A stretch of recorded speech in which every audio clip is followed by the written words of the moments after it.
दोस्तों, आज की कहानी एक चुड़ैल की कहानी है। ये वीडियो लाइक कीजिएगा, सब्सक्राइब कीजिएगा, दोस्तों के ज़्यादा से ज़्यादा शेयर कीजिएगा। चलिए स्टार्ट करते हैं। मैं उस डरावनी रात को कभी नहीं भूल सकता जिस रात मैंने अपना सबसे अच्छा दोस्त सूरज पाटिल को खो दिया था। सूरज और मैं बचपन से ही एक दूसरे के साथ थे। सूरज मेरा दोस्त कम और भाई ज़्यादा था। 10वीं कक्षा के बाद हम दोनों ने लातूर के एक प्रतिष्ठित कॉलेज में प्रवेश लिया। हमारे लिए लातूर शहर अनजान था, पर कुछ ही दिनों में हम उस शहर का चप्पा चप्पा जान गए थे, क्योंकि सूरज और मैं पूरे दिन गांव में बाइक से घूमा करते थे।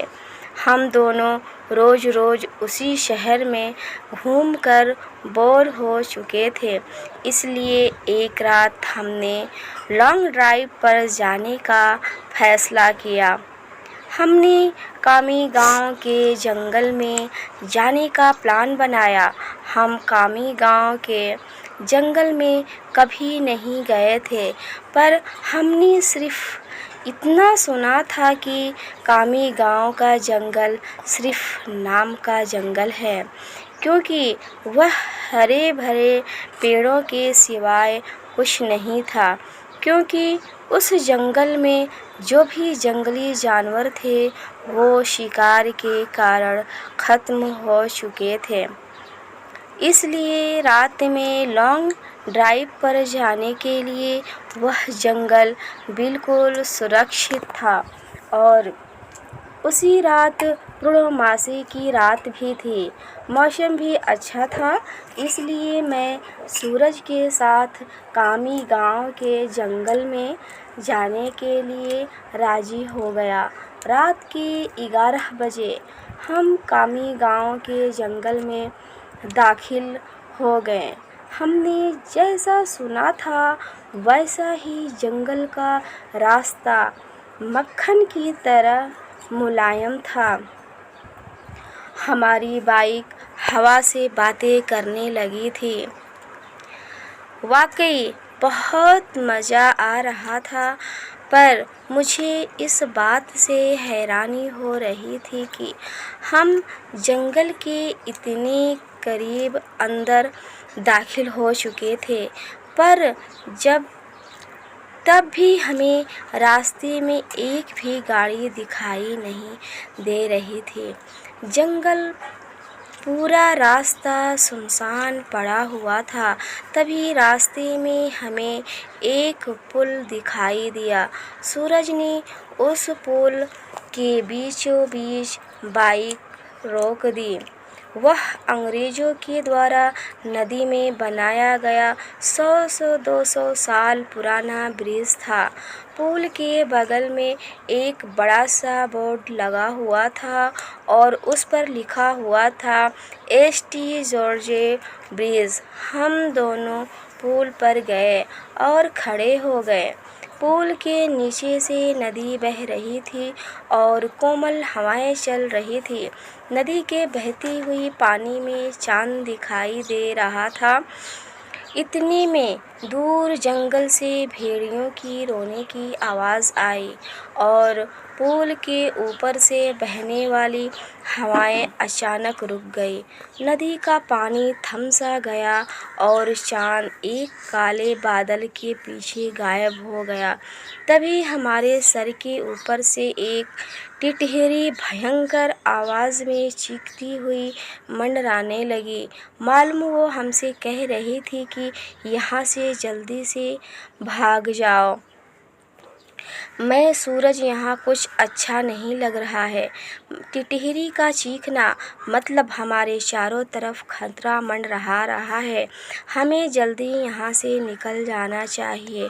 तब सूरज बोलता है, अरे भाई, कुछ अशुभ नहीं होता, बस ये अंधविश्वास है। यहाँ खड़े रहो और चुपचाप नज़ारा देखो। तभी मैंने सूरज से कुछ दूर पुल के पास एक औरत को खड़ा देखा।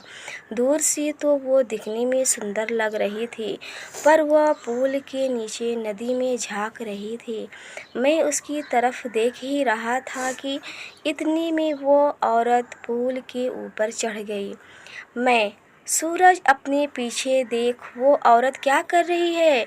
सूरज के पीछे मुड़कर देखा, वो औरत अभी भी पुल के रेलिंग के ऊपर चढ़कर नदी में देख रही थी। सूरज भाई, वो खुदकुशी करने की कोशिश कर रही है। सूरज ने मुझसे कहा। खुदकुशी? ये शब्द सुनकर मेरे हाथ पैर कांपने लगे, क्योंकि जब मैं एक बच्चा था तब मेरे दादाजी ने खुद को फांसी लगा करके खुदकुशी कर ली थी, और वो मैं ही था जो उन्हें पहली बार फांसी पर लटकते हुए देखा था।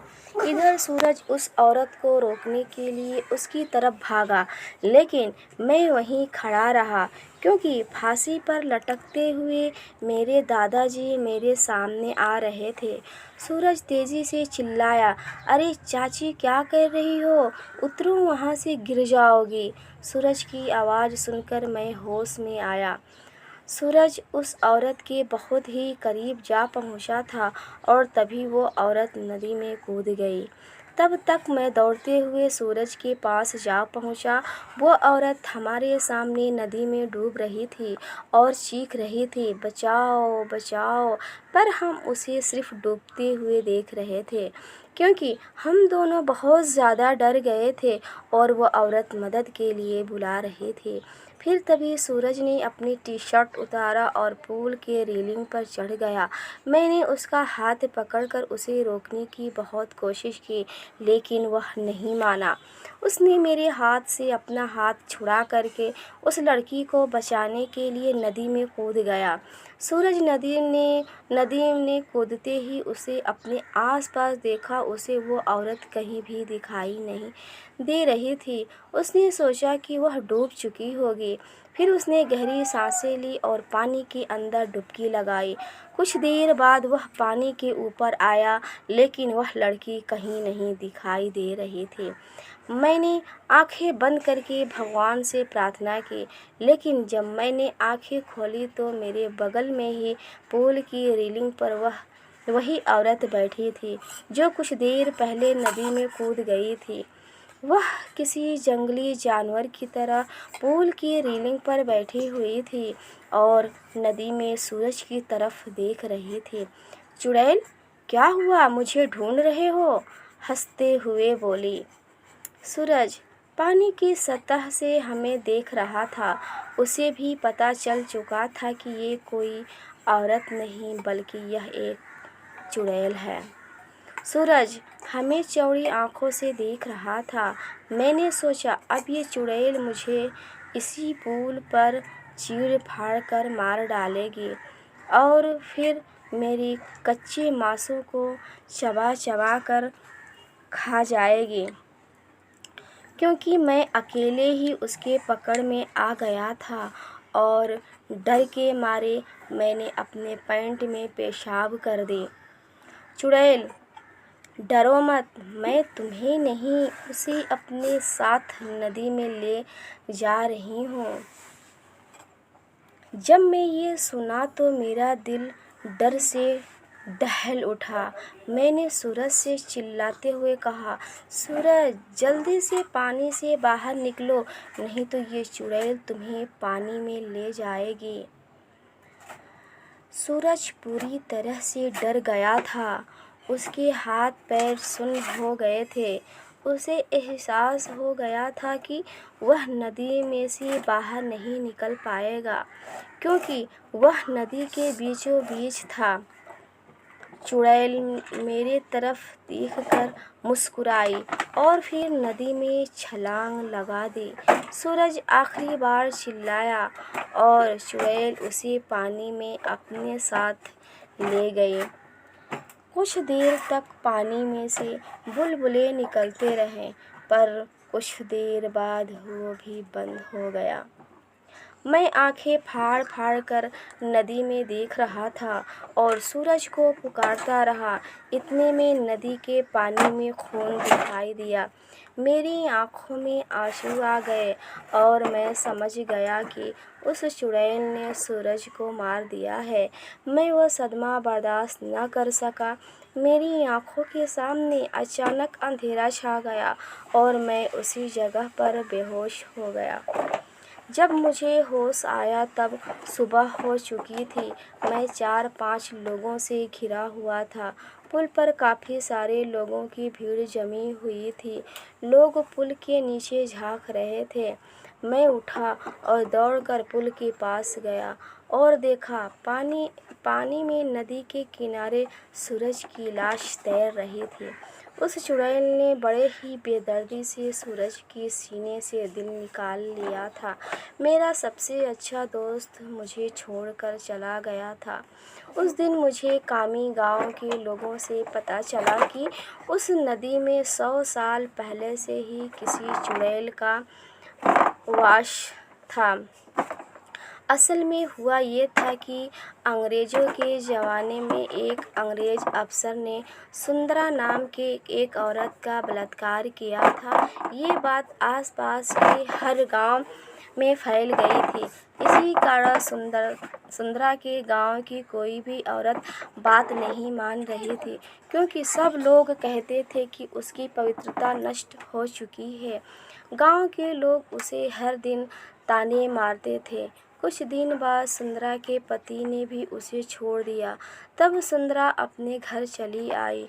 कामी गांव ही उसका मायके था, लेकिन वहाँ भी उसे बहुत सारी बेइज्जती झेलनी पड़ी।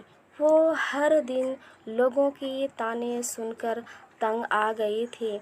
इसलिए एक दिन पूर्णमासी की रात सुंदरा ने कामी गांव के एसडी जॉर्ज ब्रिज से नदी में कूद कर खुदकुशी कर ली थी। मरने के बाद वह चुड़ैल बन गई और पूर्णमासी की रात सुंदरा उस ब्रिज पर आती थी और लोगों को इसी तरह कपट से अपना शिकार बनाती थी। कामी गांव के कुछ बुजुर्ग लोग ये भी कहते हैं कि 100 पुरुषों या लड़कों का दिल खाने के बाद वह चुड़ैल फिर से एक सुंदर औरत बनने वाली थी। इसलिए वह सिर्फ पुरुषों और लड़कों को अपना शिकार बनाती थी और उनका दिल कच्चा चबा जाती थी। सूरज के मरने के बाद कामी गांव के एसटी जॉर्ज ब्रिज पर कभी भी वह चुड़ैल दिखाई नहीं दी। इसलिए कामी गांव के लोग कहते हैं कि मेरा दोस्त सूरज उस चुड़ैल का आखिरी शिकार था और उसके बाद वह फिर से जिंदा और सुंदर स्त्री बन गई और अभी भी वह किसी आदमी के साथ सामान्य जीवन जी रही होगी। उम्मीद करती हूँ कि ये वीडियो आपको ज़रूर पसंद आया होगा। कमेंट सेक्शन में ज़रूर बताइएगा। इसी तरह कई वीडियो हम लेकर के फिर आएंगे। तब तक के लिए बाय बाय। अल्लाह हाफिज़। दुआओं में याद रखिएगा।